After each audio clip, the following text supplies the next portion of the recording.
Why does everything have to be either or?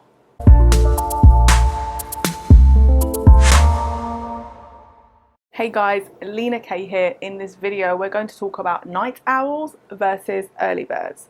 Now, this is a question that people always ask one another. Are you a early bird? Are you a night owl? But more importantly, they ask the question, which one is better? Is it better to be a night owl or stay up all night and work? Is it better to wake up first thing in the morning? And then you hear all of these stories about these people that are ultra successful, quote unquote, that wake up at like 4 a.m. or 3 a.m. or 2 a.m.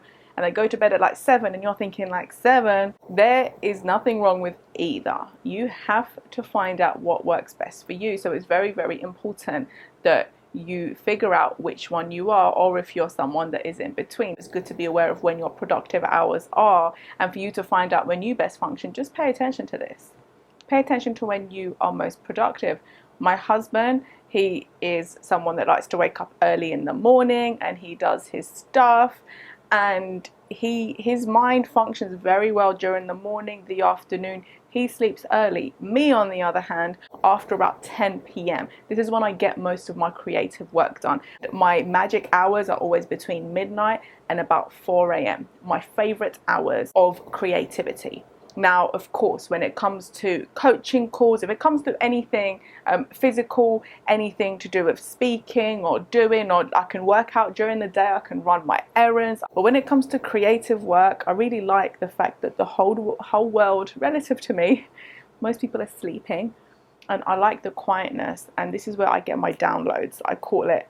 Okay, this is where I'm able to receive creative ideas, solutions. This is where I have the stamina, the focus, the energy, the flow. I am in the flow, the creative flow during these times. So do you know what? I honor those times. I've tried my best to do things the other way, and it just doesn't work. Also, what I find is that when I stick to the integrity of my sleep times and my peak creative times, I need less sleep and I have more energy. And so it's really important, if you have the luxury of working for yourself, it's important that you honor your most productive times and to create a structure around that. Now, sometimes it might not be practical for you to do this. Maybe you work for a company, or you have certain clients that there are certain days where you have to be up early and do certain things. That's absolutely fine. Again, it's about structure. So maybe a few days out of the week you honor your natural creative clock, and the other days you yield to whichever structure is working for you at the moment. But most of the time, as a business owner, you do have some kind of durability and flexibility, and for you to create your business around your lifestyle. After all, why are you your own boss? If you work for a company, it's a little bit more tough because they own your time. I've had that experience where I've been in jobs and I've been at home and my brain is starting to get all these juicy creative ideas, or poetry's flowing, or solutions are flowing through my mind, and I'm like, damn it, I have to go to sleep. I have to get some sleep because I have to wake up early in the morning. And in the morning, yes, I can work and I can be productive during the 9 to 5 hours. It's just not when I perform at my peak. And so it's very, very important for you to know. And you can know very easily. Just document, just pay attention to when you are most creative and most productive, and do not let society that is catered around one way of being, do not let society dictate to you what is best for you.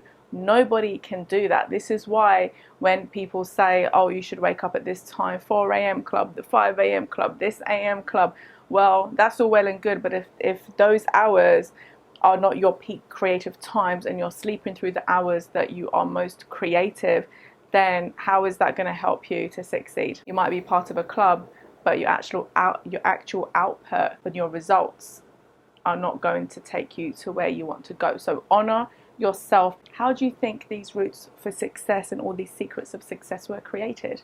From people finding out what works best for them and then teaching it. So just find out what works best for you. What I do always recommend is a morning routine, making sure you have a couple of hours for you. Don't just wake up and go straight into work. I always say that's very dangerous, to wake up and just, zoom out the door. Find out what works for you and stick to that integrity, and don't feel guilty about it. Don't feel like you're any less.